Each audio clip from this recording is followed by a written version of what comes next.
പരമോന്നത നേതാവ് ആയത്തുള്ള അലി ഖമനേയിയുടെ മരണശേഷം ഇറാനിൽ അധികാരമേറ്റ പുതിയ ഭരണകൂടം മുൻപുള്ളതിനേക്കാൾ തീവ്രവും അപകടകാരിയുമാണെന്ന് ഇസ്രയേൽ പ്രതിരോധ സേനയുടെ മുന്നറിയിപ്പ്. നിലവിലെ ഭരണ നേതൃത്വം ഇസ്ലാമിക് റവല്യൂഷണറി ഗാർഡ് കോർപ്സിലെ കടുത്ത പ്രത്യയശാസ്ത്ര വാശിയുള്ളവരാൽ നിയന്ത്രിക്കപ്പെടുന്നതാണെന്നും ഇത് രാജ്യത്തിന്റെ നിലനിൽപ്പിന് തന്നെ വലിയ വെല്ലുവിളിയാണെന്നുമാണ് ഇസ്രയേൽ പാർലമെന്റിന് IDF നൽകിയ മുന്നറിയിപ്പ്. 40 ദിവസത്തിലേറെയായി തുടരുന്ന യുദ്ധം ആഗോളതലത്തിൽ എണ്ണവിലയിൽ പ്രതിസന്ധി സൃഷ്ടിച്ചിരിക്കുകയാണ് ഈ പുതിയ വെളിപ്പെടുത്തൽ കൂടി വരുന്നത്. ഇറാനിൽ നടത്തിയ ആക്രമണങ്ങൾക്ക് ശേഷവും അവിടുത്തെ സ്ഥിതിഗതികൾ കൂടുതൽ വഷളായെന്ന വിലയിരുത്തൽ ഇസ്രയേലിനെയും അമേരിക്കയെയും പ്രതിസന്ധിയിലാക്കിയിരിക്കുകയാണ്. അതേസമയം 2 ആഴ്ചത്തെ വെടിനിർത്തൽ കരാറിന്റെ ഭാഗമായി സമാധാന ചർച്ചകൾ ശനിയാഴ്ച പാകിസ്ഥാനിൽ ആരംഭിക്കും. US vice president JD Vance, പ്രത്യേക പ്രതിനിധി സ്റ്റീവ് വിറ്റ്കോഫ്, ജാരഡ് കുഷ്നർ എന്നിവരുടെ നേതൃത്വത്തിലായിരിക്കും US സംഘം ചർച്ചകളിൽ പങ്കെടുക്കുക. Iran parliament speaker Mohammad Bagher ഗാലിബാഫിന്റെ നേതൃത്വത്തിലുള്ള സംഘമായിരിക്കും ചർച്ചകളിൽ ഇറാനെ പ്രതിനിധീകരിക്കുക.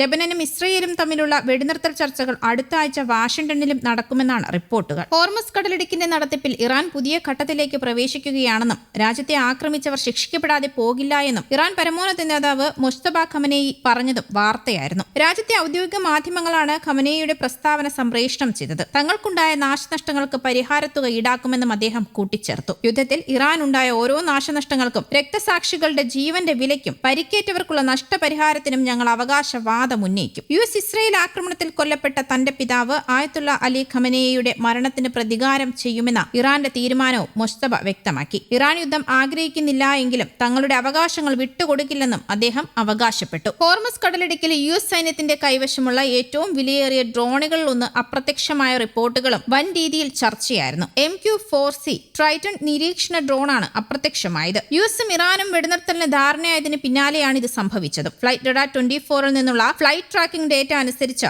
ഇറാനെ ലക്ഷ്യമാക്കി ചെറുതായി തിരിഞ്ഞ് വേഗത്തിൽ താഴേക്ക് പതിക്കുന്നതിന് മുൻപ് ഡ്രോൺ ഒരു സാധാരണ അടിയന്തര സിഗ്നലായ കോഡ് 7700 പ്രക്ഷേപണം ചെയ്തിരുന്നു. അതിനുശേഷം ട്രാക്കിംഗ് സ്ക്രീനുകളിൽ നിന്ന് പൂർണ്ണമായും അപ്രത്യക്ഷമായി. പേർഷ്യൻ ഗൾഫിലും കടലിടുക്കിനും മുകളിലായി ഏകദേശം 3 മണിക്കൂർ നിരീക്ഷണം പൂർത്തിയാക്കിയ ഡ്രോൺ ഇറ്റലിയിലെ നാവിക എയർ സ്റ്റേഷനായ സിഗോനെല്ലയിൽ നിന്ന് മടങ്ങുകയായിരുന്നു. യന്ത്രത്തകരാർ മൂലമാണോ അതോ വെടിവെച്ചിട്ടതാണോ എന്നതിനെക്കുറിച്ച് വ്യക്തതയില്ല. $200 മില്യൺ അതായത് ഏകദേശം 1856 കോടി രൂപ വിലമതിക്കുന്ന ട്രൈറ്റൺ US സൈന്യത്തിന്റെ കൈവശമുള്ള ഏറ്റവും വിലയേറിയ ആളില്ലാ വിമാനങ്ങളിലൊന്നാണ്. നിരന്തരമായ വലിയ തോതിലുള്ള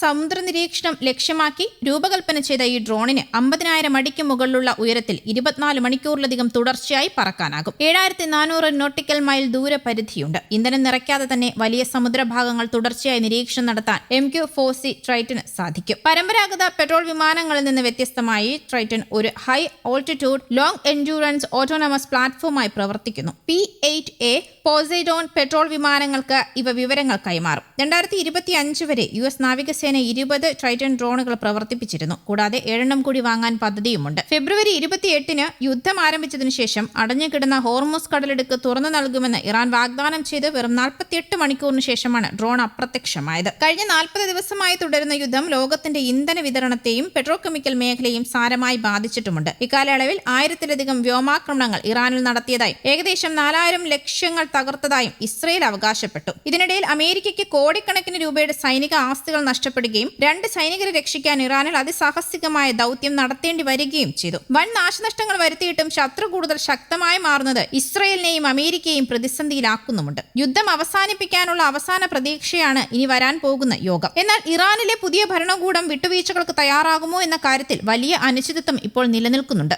ന്യൂസ് ഡെസ്ക്, കേരള കൗമുദി.